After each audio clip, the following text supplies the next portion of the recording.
Bismillahirrahmanirrahim. Assalamualaikum warahmatullahi ta'ala wabarakatuh. Allahumma sholli ala Sayyidina Muhammad wa ala ali Sayyidina wa maulana Muhammad. Yang saya hormati para masyayikh, para asatid, pengurus Rois Suriah, Tanfid, MWCNU, Ranting, PCNU, Banom-Banom NU, ibu-ibu muslimat, fatayat, dan seterusnya, dan bagi bapak-bapak dan ibu-ibu sekalian yang berada dalam majelis ini. Saya sebenarnya, tim ahli Densus lagi. Ini saya nanti disangkain NU cabang Parcok, Pak. Saya sebenarnya tenaga ahli di Densus 88. Pekerjaan saya itu menyadarkan teroris, para masyayikh. Jadi orang-orang yang ingin membunuh orang yang dianggap berbeda itu kami sadarkan bahwa semua manusia, apapun jenis kelaminnya, apapun sukunya, apapun agamanya, diciptakan oleh Tuhan yang sama. Itu tugas saya, menyadarkan mereka itu. Karena kita yang maulidan, kita yang tahlilan, kita yang ziarah kubur, kita yang tawasul, oleh teroris-teroris itu dianggap salah keyakinannya dan dianggap tercemar. Jadi teroris-teroris itu ketika ngebom masjid, ngebom gereja, ngebom mall, mereka menganggap perbuatannya benar karena kita yang menjadi korban dianggap belum Islam. Oh ya Pak Camat. Jadi kita ketika berbicara tentang teroris, tolong dipahami, tidak ada satupun orang NU yang jadi teroris. Tidak ada satupun. Yang ngomong siapa? Tenaga ahli Densus, Pak. Saya pegang datanya. Dan mereka semua itu mengaku sendiri. Bukan kita yang menuding, tapi dia yang mengaku sendiri bahwa dia memahami keyakinan Wahabi Salafi. 100%, Pak. Saya bertanggung jawab dengan pernyataan saya. Ada 2.262 teroris yang sudah ditangkap oleh Densus. Tidak ada satupun warga Nahdlatul Ulama. Tolong dicatat itu. Ada 4 orang yang bukan Wahabi Salafi, ada 4 orang. Tapi anggota FPI. Namanya Husain Hasni. Dia tidak terima ketika Habib Rizik ditangkap, dia ingin meledakkan 6 titik dengan bom di Jakarta dan Bekasi. Dan kemudian ditangkap oleh Densus. Ini hanya 4 itu. Tapi kita menganggap dia bukan warga Nahdlatul Ulama, karena kalau Nahdien sejati, dia tidak akan mau melukai orang lain dengan alasan agama. Tidak akan. NU tidak pernah meminta kalangan Nahdien untuk mengkhianati kemanusiaan. Tidak pernah meminta warga Nahdien untuk mengkhianati negaranya sendiri. Setiap keputusan dari negara tidak boleh dikhianati. NU tidak pernah menjadi pemberontak terhadap negaranya sendiri. Bahkan NU lebih sering dihajar oleh orang-orang yang ingin meruntuhkan negara ini. Ini sahih, Pak. Saya bisa buktikan secara data, secara akademis, bahwa NU sudah berkali-kali diserang oleh orang yang ingin menguasai Indonesia. Pada zaman penjajahan, Mbah Yai Hashim Asy'ari mengeluarkan resolusi jihad, sehingga para ulama dari Cirebon, dari Rembang, dan juga ulama-ulama dari Jawa Timur semua bersatu untuk berperang melawan penjajah ketika perang 10 November di Surabaya. Penjajah betul-betul jengkel kepada NU karena resolusi jihad itu. Pada zaman PKI juga menghajar para santri dan para ulama NU. Ketika zaman politik pemerintahan di ujungnya Presiden Soekarno, orang-orang Islam kelompok kanan yang diwakili oleh Masyumi juga ingin menghajar NU. Sehingga akhirnya NU membuat partai sendiri namanya Partai Nahdlatul Ulama pada pemilu tahun 71. Setelah tahun 70 ada revolusi Iran. Revolusi Iran kemudian Saudi menemukan minyak, uangnya banyak, dan kemudian yang menyerang NU adalah orang-orang yang diekspor oleh Saudi atas nama ajaran Wahabi untuk menghajar orang-orang NU di Indonesia. Uangnya bergulir kemana-mana. Zaman Soeharto, NU juga selalu dicurigai. Karena Gus Dur tidak pernah mau meminta bantuan pemerintah. Kalau muktamar, Gus Dur itu mengandalkan para jamaah dengan sumbangan beras, ketan, ayam, daging, semua dari jamaah. Tidak pernah mau minta bantuan pemerintah. Sehingga dicurigai oleh Orde Baru. Sehingga kemudian pada muktamar Cipasung 1984, Gus Dur diberi tokoh tandingan. Namanya Abu Hasan. Dan Gus Dur ditakut-takuti dengan panser. Ditakut-takuti dengan tentara. Alhamdulillah Gus Dur juga memenangkan muktamar itu. Hari ini NU juga menjadi ajang dari pertempuran politik di 2029 nanti. NU di tahun 2029 hak pilihnya hampir 140 juta orang. NU seksi Pak, semok. Setiap pemilu NU jadi rebutan, setelah pemilu ditinggal lagi. Itu sudah jadi tradisi. Dan ini adalah ujian-ujian selama puluhan tahun, sudah 1 abad Masehi, 1 abad Hijriah ini. NU selalu mengalami ujian-ujian yang serupa. Setiap ulangan kita tahu soalnya Pak, masa kita nggak lulus juga ujiannya? Soalnya itu aja. NU adalah organisasi Islam terbesar di dunia. Ini saya bukan fanatik buta kepada NU Pak. Bapak Ibu sekalian, saya sudah menjelajah setengahnya bumi ini. Saya datang ke daerah konflik, mulai dari Afrika bagian selatan di Somalia, saya datang ke Afrika bagian tengah di Bangui, saya datang ke Mali, saya datang ke Sudan, saya datang ke Pakistan, saya ke Afghanistan, saya ke Uzbekistan, saya ke Kazakhstan, saya ke Amerika Latin, Peru, Chile, dan saya tinggal di Amerika 5 tahun Bu. Saya udah tahu daerah-daerah konflik ini seperti apa. Dan konflik itu tidak pernah selesai di sana. Karena mereka tidak punya NU Pak. Somalia, saya tadi udah cerita tadi siang, saya ceritain lagi karena mungkin di sini tidak ada yang hadir tadi di PCNU. Somalia itu Pak, satu negara pahamnya sama. Manhajnya sama, ijtihad yang dipegang itu sama. Ajarannya sama, undang-undangnya sama Pak. Undang-undangnya itu hudud. Undang-undangnya Wahabi. Penganutnya Wahabi satu negara. Orang ngerokok di jalanan nggak berani Pak. Karena rokok haram di sana. Tidak ada gereja seperti di sini. Orang Kristen boleh tinggal di Somalia tapi tidak boleh merayakan perayaan agamanya. Tidak boleh mendirikan gereja. Tidak boleh bermain musik. Karena musik haram di sana. Kalau nyolong pertama, tangan kanannya dipotong. Pergelangannya ini. Nyolong kedua, tangan kirinya dipotong. Nyolong lagi, kaki kanannya dipotong. Nyolong lagi, kaki kirinya dipotong. Hampir 18%. Karena rakyatnya miskin, akhirnya semua bertangan dan berkaki buntung, Pak. Atas nama agama kemudian yang tadinya supir truk, nyetir karena nyolong, dipotong tangannya, nggak bisa nyetir lagi. Akhirnya apa? Somalia menjadi pengekspor pengemis bertangan buntung terbesar di dunia. Tidak ada kesempatan tobat, Pak. Dan ini dipahami oleh satu negara itu. Nggak ada yang berbeda. Tapi perangnya sampai hari ini belum selesai, Pak. Setengahnya lagi negara itu dikuasai pemberontak namanya Al-Shabaab, setengahnya lagi dikuasai oleh pemerintah Somalia yang didukung oleh Arab Saudi. Hukumnya sama Pak. Bandingkan dengan Indonesia. Nah kita bandingkan sekarang. Indonesia ini Bapak Ibu sekalian 17.000 pulau.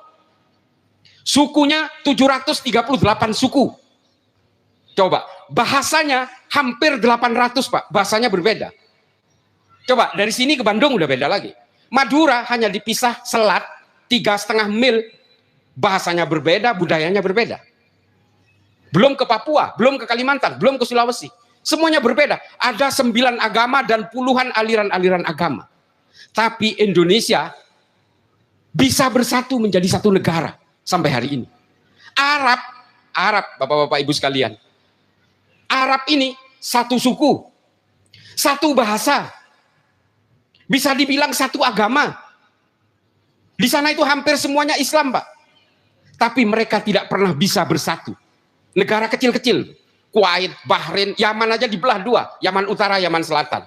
Belum Qatar, belum Oman, belum Uni Emirat Arab, belum Mesir, Yordania, Suriah.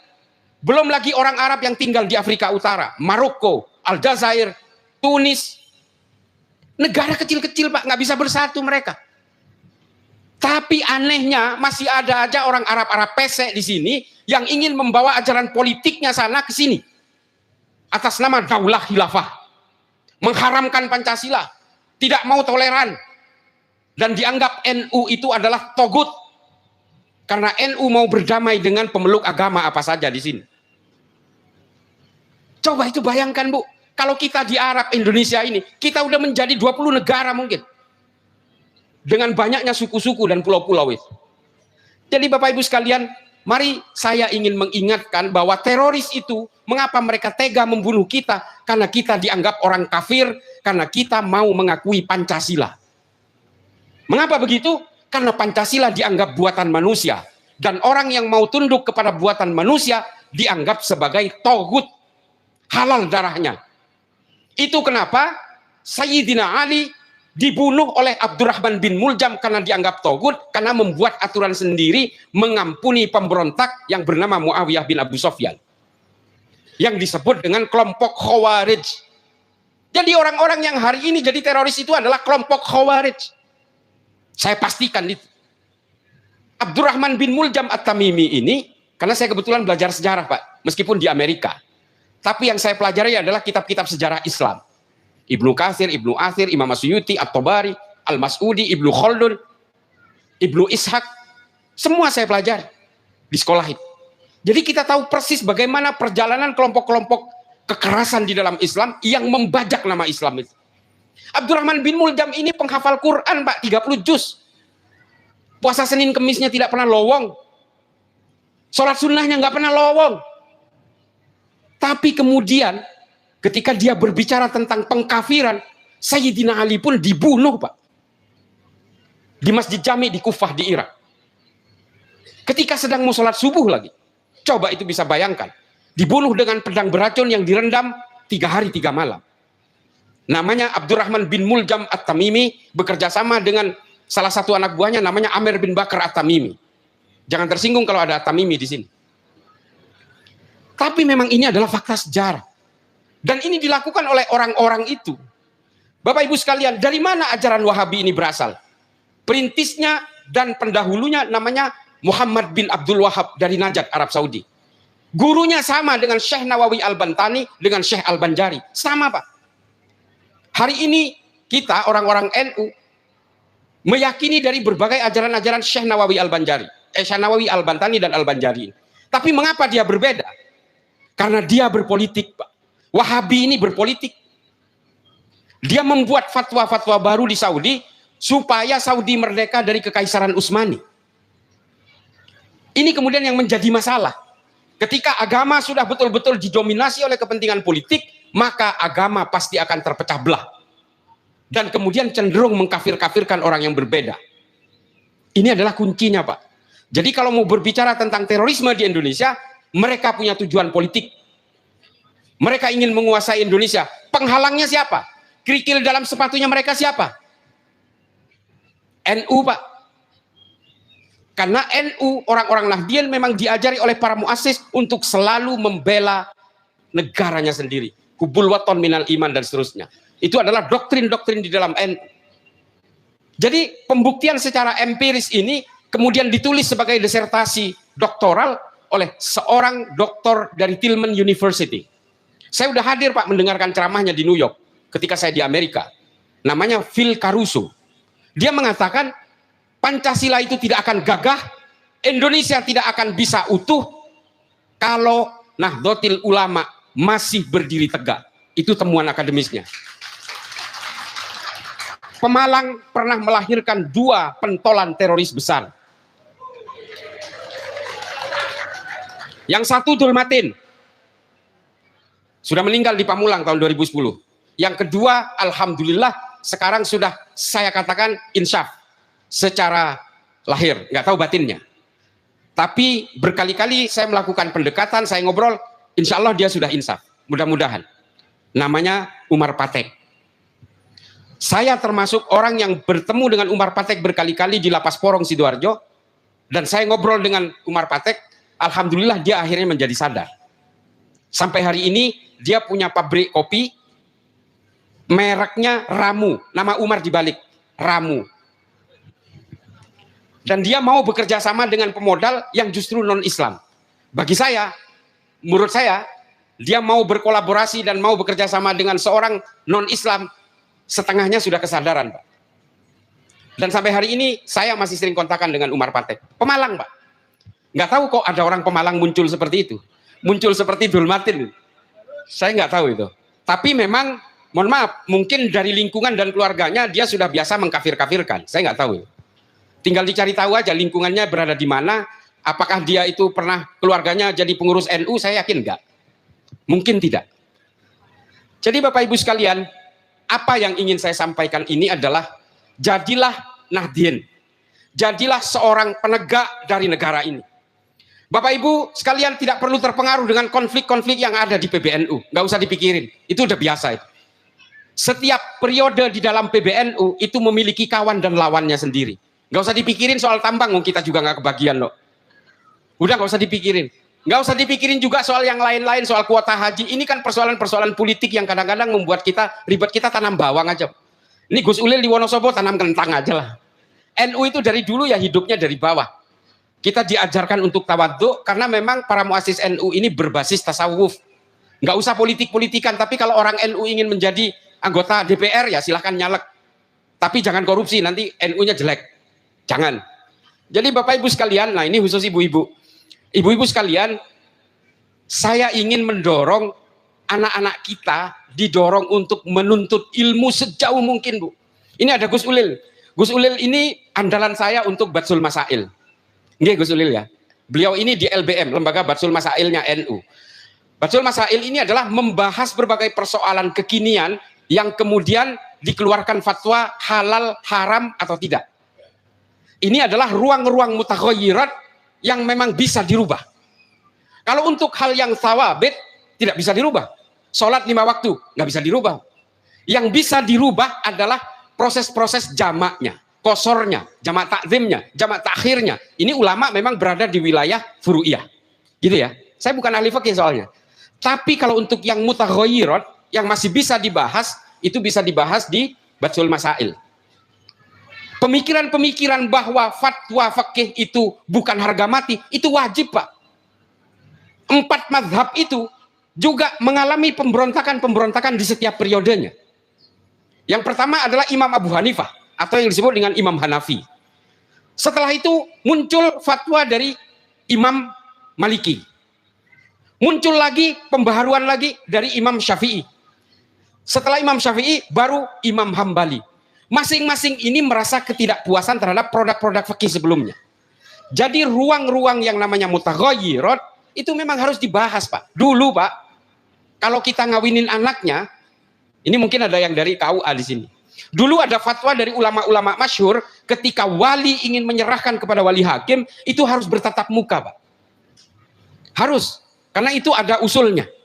Tapi ketika ditemukan handphone yang bisa video call, ulama-ulama masyhur dari Mesir memperbolehkan menyerahkan dari wali kepada wali hakim itu menggunakan video call. Karena video call dianggap bertatap muka juga. Artinya apa? Ini adalah ruang mutaghayyirat yang bisa diputuskan. Penyerahannya wajib, nggak bisa digugat. Itu ruang yang namanya thawabit. Nah, ibu-ibu sekalian, yang menjadi persoalan dari ibu-ibu sekalian hari ini, tidak ada ulama fikih dari perempuan. Ahli hukum Islam dari perempuan itu sangat terbatas. Jadi ibu-ibu sekalian hari ini menjalankan hukum Islamnya itu berdasarkan rembukannya laki-laki, diproduksi oleh laki-laki, dan dipaksa untuk dilaksanakan oleh laki-laki. Tidak ada yang mewakili ibu-ibunya. Sehingga apa? Kepentingan buaya darat semua, Bu, yang ibu jalankan hari ini. Lah caranya gimana? Munculkan ahli fikih perempuan supaya ada suara yang mewakili kalangan perempuan. Dari dulu kan dari kecil yang diiming-imingi di dalam surga itu kan 72 bidadari. Untuk laki-laki. Lah perempuannya dapat apa? Digali oleh sampean semua. Dicari usulnya, dicari dari hadisnya, dicari dari ayat Al-Qur'annya. Nah, kenapa hari ini seolah-olah ibu tidak mendapatkan fasilitas di surga? Ya karena belum ditemukan oleh ibu-ibu sendiri. Kitab yang namanya Adabul Mar'ah itu, adab terhadap kalangan perempuan, jumlahnya 38, pengarangnya laki-laki semua. Ini kan buaya darat, Bu. Kalau kamu tidak setuju suamimu kawin lagi, maka kamu akan ditempatkan di neraka. Kok enak banget jadi laki-laki? Protes dong. Protes lewat pembahasan fikih-fikih itu. Jadi adik-adik sekalian yang perempuan, ngajilah ke pelosok, nyantrilah ke Termas, nyantrilah ke Kerapia, ke Sukorejo, kemanapun. Dan pahami bahwa kalian didukung oleh Rasulullah. Rasulullah ketika haji wada, Rasulullah itu haji cuma sekali, Bu. Nggak pernah berhaji-haji sekali seperti juragan bawang itu. Cukup sekali dan itu terakhir, namanya haji wada. Ketika haji wada sebelum beliau wafat, pidatonya adalah tentang hakun nisa, hak-haknya perempuan. Jadi begitu beratnya Rasulullah kepada kalangan perempuan, beliau takut perempuan ini tidak diakui hak-haknya. Jangan kemudian atas nama perlindungan, atas nama penghormatan, tapi sebenarnya sampean cuma diinjek-injek oleh kalangan buaya darat. Caranya berdayakan fikihnya, suarakan. Apa sih kira-kira yang menjadi ganjalan untuk jenengan semua? Karena ini adalah ruang-ruang mutaghayyirat. Kalau untuk nutup aurat itu thawabit, nggak bisa digugat. Secara fitrah sampean itu memang diberikan hukum untuk menutup aurat. Jangan tiru orang-orang yang di pantai itu. Ke pantai pakai hijab memang kenapa? Gak apa-apa. Jadi Bapak Ibu sekalian, dorong kalau punya anak perempuan untuk belajar tentang keilmuan setinggi-tingginya. Yang paling terakhir, karena saya harus balik ke Jakarta, saya besok ngajar jam 9, Bu. Saya ngajar di beberapa kampus, jadi saya mohon maaf nggak bisa berlama-lama, saya harus ke Jakarta. Yang paling terakhir, Bapak Ibu sekalian, ini adik-adikku terutama yang masih sekolah atau kuliah, Islam itu pernah mengalami masa jayanya. Masa jayanya Islam itu ketika di mana? Ketika umat Islam menekuni ilmu pengetahuan. Bapak Ibu sekalian, angka 0 dalam matematika yang menemukan namanya Al-Khawarizmi. Orang Islam. Kamera, Pak. Ini nih, kamera yang ada di handphone itu kamera. Itu yang menemukan namanya Ibnu Hisam. Nama kitabnya Al-Manadir. Orang Eropa belum tahu apa-apa, Pak. Orang Barat belum tahu apa-apa. Orang Islam sudah menemukan kamera sehingga namanya Al-Qamaroh. Kamera itu dari Al-Qamaroh. Karena Ibnu Hisam melakukan uji coba dengan sinar bulan dan matahari yang namanya obscura. Dan sampai sekarang itu dipakai. Kata-kata algoritma itu diambil dari nama Al-Khawarizmi. Karena dialah yang menemukan konsep pertama algoritma. Namanya Al-Khawarizmi. Dan Bapak Ibu sekalian makan jeruk, ini makan anggur, terus makan nasi, segala macam. Yang menemukan bahwa tumbuh-tumbuhan itu bisa dimasak, bisa dimakan mentah dan harus dimasak dulu. Ini beracun, ini tidak beracun. Itu namanya Abu Bakar Ahmad Ad-Dinawari. Orang Islam. Nama kitabnya An-Nabat. Kata-kata nabati itu diambil dari judul kitabnya Ad-Dinawari. Orang Eropa, orang Barat, orang Amerika belum tahu apa-apa, Pak. Mereka masih daging mentah yang dimakan. Belum. Ini orang Islam yang menemukan. Kalau adik-adik yang belajar matematika itu ada namanya triple Pythagoras dan teori kalkulus. Yang menemukan itu namanya Ibnu Sina. Dengan kalkulus Ibnu Sina menemukan jarak bulan dan matahari. Yang dipakai sampai hari ini. Yang menemukan teori pertama tentang anatomi tubuh manusia juga Ibnu Sina. Yang menemukan do re mi fa sol dalam musik itu seorang pemikir Islam namanya Al-Kindi. Yang menemukan teori oksidasi dan fermentasi, fermentasi itu pengendapan, oksidasi itu penguapan, namanya seorang doktor Arab pada abad ke-10 namanya Jabir Ibnu Hayyan. Yang menemukan do re mi fa sol la si, belum ada do-nya. Do-nya ditemukan di Eropa, Pak. Do re mi fa sol la si itu namanya Al-Farabi. Kitabnya Al-Kitabul Musikal Kabir. Diterjemahkan ke dalam bahasa Latin, judulnya De Ortu Sintiarium. Sehingga akhirnya muncul musisi-musisi di Eropa, Johann Sebastian Bach, Mozart, Paganini, Rachmaninoff, dan seterusnya. Agak tinggi memang ini cerita ini. Tapi setidaknya begini, kalau ingin memajukan Islam, majukan dengan ilmu pengetahuan. Nggak ada yang lain. Jadi hari ini, Bu, peradaban Bapak Ibu sekalian, peradaban manusia, menjauh dari Islam. Islam hanya jadi pembeli mobil listrik, bukan pembuat mobil listrik, karena kita tidak menguasai ilmu itu. Padahal teori kelistrikan itu yang pertama kali menemukan namanya Syekh Muhammad Thohir bin Ashur, yang disebut dengan al-ittisal wal infisal. Banyak Pak, kita lengkap. Kita semuanya lengkap Pak, ilmu pengetahuan ada di tangan kita. Dari mana kemudian ilmu pengetahuan menjauh dari Islam? Ketika kita lebih mengutamakan politik, kekuasaan Pak. Apakah orang Islam nggak boleh berpolitik? Boleh Pak. Kata Imam Al-Ghazali dalam Al-Mustadariyah disebut bahwa orang Islam boleh berpolitik dengan tujuan mengawal produk-produk politik supaya tidak keluar dari maqasidus syariah. Boleh Pak. Tapi jangan seret paksa Islam untuk dijadikan jubah-jubah politik. Jangan Pak, kesian Islamnya. Nanti jadi teroris, nanti jadi koruptor. Yang kebawa adalah label Islamnya. Tujuannya adalah untuk ngawal produk politik. Jadi begitu ya Bu. Dorong anak-anaknya Bu. Kalau memang masih mau nuntut ilmu, dorong. Soal nikah, soal nanti mau kawin, ya itu ladenin juga. Karena saya sebagai orang tua, anak saya Bu, sekolahnya di Skotlandia. Di Inggris utara sana, dekat kutub sana. Perempuan, berhijab juga. Sama seperti adik-adik sekalian ini. Sekolah masternya di sana. Saya dorong. Ya, dengan pembekalan akhlak tentu saja. Saya tidak mau anak saya kemudian sembarangan berangkat pakai hijab, pulang-pulang udah pakai bikini. Waduh, saya juga nanti kebagian dosanya. Tapi alhamdulillah anak saya tetap memegang keimanan dan akidah Islamnya. Anak saya yang kedua juga saya dorong. Ya, saya mau sekolah di Malaysia. Kenapa? Ya di Malaysia itu menurut saya masih oke lah, masih belum terpengaruh oleh berbagai ajaran-ajaran yang nggak benar. Ya udah, berangkat. Anak saya yang kedua sekolah di Malaysia, kuliah di University of Malaya. Nah, Bapak Ibu sekalian, ilmu itu menjadi penting. Tapi yang jauh lebih penting lagi adalah ekonomi. Nah, kita bicara ekonomi, mari kita meminta kardus donasinya jalan dulu. Donasi untuk bencana banjir dan pembangunan gedung MWCNU Petarukan. Mohon ini diedarkan semua. Ayo adik-adik, mohon sumbangannya ya, seikhlasnya. Ini pesanan dari panitia sebenarnya. Sambil beredar, saya ingin bercerita penutupnya.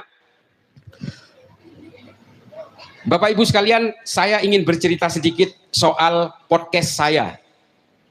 Saya ada 2 podcast kalau dilihat di YouTube. Yang satu tentang tambang PBNU. Yang kedua soal Gus Yakut. Sebenarnya bisa ditonton di podcast itu. Tapi yang saya ingin ketengahkan di sini adalah berbagai persoalan yang terjadi hari ini di tingkat pusat.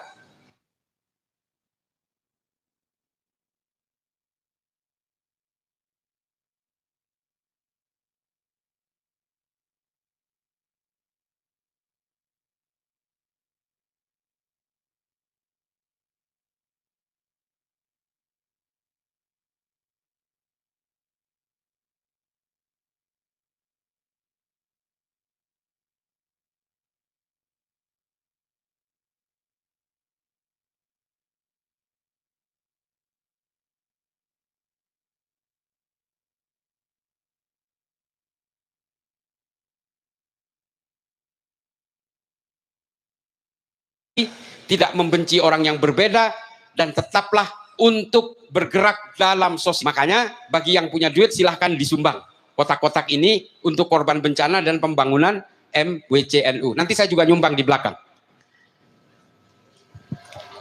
Sudah. Jadi Bapak Ibu sekalian, mohon maaf saya harus berbahasa Indonesia karena saya aslinya Madura. Tidak bisa berbahasa Jawa, tapi berbahasa Jawa kasar bisa, tapi kalau berbahasa Jawa kasar kan nggak enak. Kalau saya pidato berbahasa Madura, saya lucu Bu. Tapi kalau bahasa Indonesia saya nggak bisa melucu saya. Dan saya sebenarnya memang tidak suka melucu, karena saya basisnya, dasarnya saya ini dosen, bukan penceramah. Dan saya bukan Gus.